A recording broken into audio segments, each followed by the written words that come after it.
প্রিয়জনের সঙ্গে ঈদ উদযাপন করতে রাজধানী ছাড়ছেন নগরবাসী। সড়কপথে ঈদ যাত্রা খবর জানাতে গাবতলী থেকে এই মুহূর্তে আমাদের সাথে যুক্ত আছেন সহকর্মী রাব্বিয়াল রাহিদ।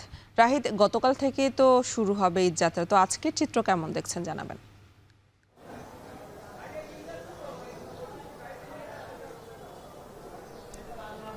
দেখছেন যে এই মুহূর্তে আমি রয়েছি রাজধানীর গাবতলী যে বাস টার্মিনাল রয়েছে, সেই টার্মিনালের যে মূল ভবন রয়েছে, সেই মূল ভবনে আমরা সকালে এসেছি প্রায় 6:30টার দিকে এবং এখানে এসে পৌঁছানোর পর আমরা যে পরিস্থিতি দেখেছি যে আসলে অন্য দিনের তুলনায় এখন বর্তমানে এই জায়গাটিতে আসলে অনেক ভিড় লক্ষ্য করা যাচ্ছে, যদিও তুলনামূলক ভিড়টি কম। এবং আমরা এখানে যেসব কাউন্টারগুলো রয়েছে সেই সব কাউন্টারের দায়িত্বপ্রাপ্ত ম্যানেজারদের সঙ্গে কথা বলেছি। তারা যেটি জানিয়েছেন যে আসলে মূল যে ভিড় আসলে সেটি শুরু হবে আগামীকাল অথবা পরশু থেকে, যখন থেকে আসলে সরকারি ছুটিটি শুরু হবে সেই সরকারি ছুটির দিন থেকে। আর নর্মালি আমরা জানি যে অফিস আদালতগুলো এবং গার্মেন্টস থেকে শুরু করে অন্যান্য যেসব প্রতিষ্ঠানগুলো রয়েছে, কলকারখানা রয়েছে, সেসব ছুটি হয় মোটামুটি ঈদের 2 থেকে 3 দিন আগে। সেক্ষেত্রে যদি 28 তারিখে ঈদ হয় তাহলে 26 অথবা 25 তারিখের দিকে আসলে মূল যে ভিড় রয়েছে সেই ভিড় তৈরি হবে। আসলে আজকের যে ভিড় সেটি যদি আমি আপনাকে বলি যে সকাল 6:30টায় আসার পর থেকে এখানে দেখেছি যে একে একে বিভিন্ন এলাকার বিভিন্ন রুটের যেসব যাত্রীরা রয়েছেন তারা ভিড় করছেন। আসলে অনেকেই তাদের পরিবারকে আগে ভাগেই এলাকাতে পৌঁছানোর চেষ্টা করছেন, যাতে শেষ মুহূর্তের যে ভিড় এবং শেষ মুহূর্তের যে ভোগান্তি সেটি আসলে এড়ানো যায়। এজন্য আমি যদি আপনাকে বলি যে এখানে এই কাউন্টারটি রাজধানীর সব থেকে বড় কাউন্টার, বাস কাউন্টার, এবং এই কাউন্টারটিতে প্রায় 200টি বাসের কাউন্টার রয়েছে এবং 200টি মানে মোট 60টি কাউন্টার রয়েছে, তার মধ্যে কিছু বাসের একাধিক কাউন্টার রয়েছে, যার কারণে মোট 200টি কাউন্টার রয়েছে। এবং প্রতিটি কাউন্টার থেকে প্রতিদিন এখন আজকে পর্যন্ত প্রায় 6 থেকে 7টি করে বাস যাচ্ছে এবং বড় বড় যেসব বাসের কাউন্টারগুলো রয়েছে সেগুলো থেকে প্রায় 30টি, 35টি এবং 20টি, 25টি করেও বাস প্রতিদিন এখান থেকে সারা দেশে যাচ্ছে এবং যাত্রী পরিবহন করছে।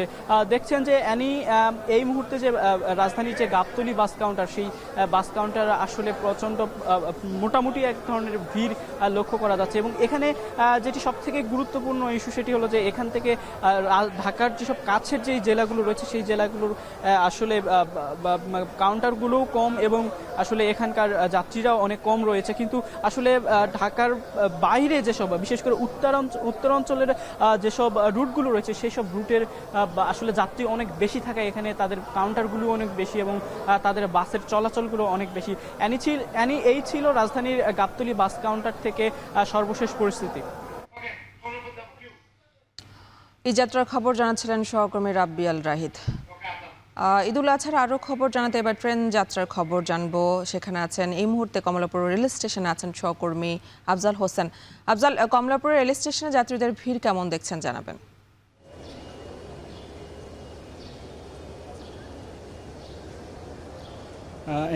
আপনি জানেন যে ঈদুল আজহা উপলক্ষে সবচেয়ে বেশি যেই এলাকায় ভিড় হয় তার মধ্যে অন্যতম কমলাপুর রেল স্টেশন, এবং এখানে ভোর থেকেই যাত্রীদের উপচে পড়া ভিড়।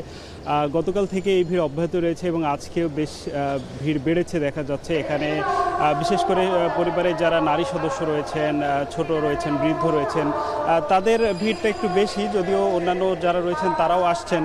এবং সকাল থেকে এখানে এখন পর্যন্ত যেটি অবশ্যই লক্ষণীয় সেটা হচ্ছে যে শিডিউল অনুযায়ী কোনো ট্রেন অ্যাকুরেট টাইমে ছাড়ে না এখন পর্যন্ত। অর্থাৎ সকাল 6টায় যে ট্রেনটি ছিল সেটা 6:20-এর দিকে ছেড়েছে এবং এরপরে অন্যান্য যে ট্রেন সেগুলো কোনোটাই সময় মতো ছাড়েনি।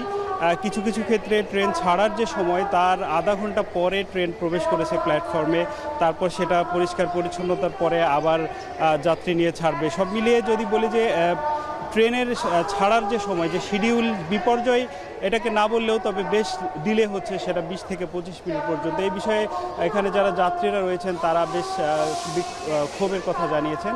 এছাড়া এখন পর্যন্ত কোনো অনিয়ম চোখে পড়েনি। প্রবেশপথে সিকিউরিটি বাড়ানো হয়েছে, এখানে 2-3 জায়গায় চেক করা হচ্ছে। তবে যাত্রীরা আরেকটা অভিযোগ দিয়েছেন যে তাদের অনলাইন টিকিট কাটতে বেশ ভোগান্তি পোহাতে হয়েছে এবং বেশিরভাগ ক্ষেত্রে তারা জানিয়েছেন অনলাইনে টিকিট কাটতে যে সেটা না পেয়ে ভিন্ন জায়গা থেকে 3-4 গুণ বেশি দামে টিকিট কিনতে হয়েছে।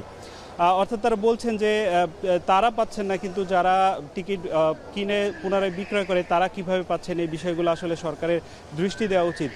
সেই সাথে টিকিট ক্রয়ের ক্ষেত্রে জাতীয় পরিচয়পত্রের নাম্বারটা বা পরিচয়পত্রটা জরুরি, কিন্তু এখানে অনেক যাত্রী জানাচ্ছেন যে আসলে তাদের যেহেতু ভিন্ন সোর্স থেকে টিকিট সংগ্রহ করা হয়েছে, এর ফলে তাদের নিজের যে আইডি সেটার সাথে টিকিটের আইডির মিল নেই।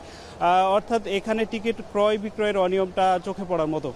এছাড়া অন্যান্য বিষয় যদি বলি, এখানে এখন পর্যন্ত সার্বিক ব্যবস্থাপনা ঠিকঠাক চলছে এবং টিকিট চেক করে প্রবেশ করানো থেকে শুরু করে এখানে যারা রয়েছেন তারা তাদের দায়িত্বগুলো পালন করছেন। সব মিলে এখন পর্যন্ত বলা যায় যে কমলাপুর রেল স্টেশনের ভিড় বাড়ছে এবং আমরা যেটা বলি নারী টানে ঘরে ফেরা, সেই ঘরে ফেরা শুরু হয়েছে এবং যাত্রীরা জানিয়েছেন সকল ভোগান্তির পরেও যদি পরিবারের সাথে ঈদের আনন্দটা ভাগাভাগি করতে পারেন, কুরবানি উৎসবে যোগ দিতে পারেন, তাহলে তাদের এই কষ্টটা সার্থক হবে। অ্যানি।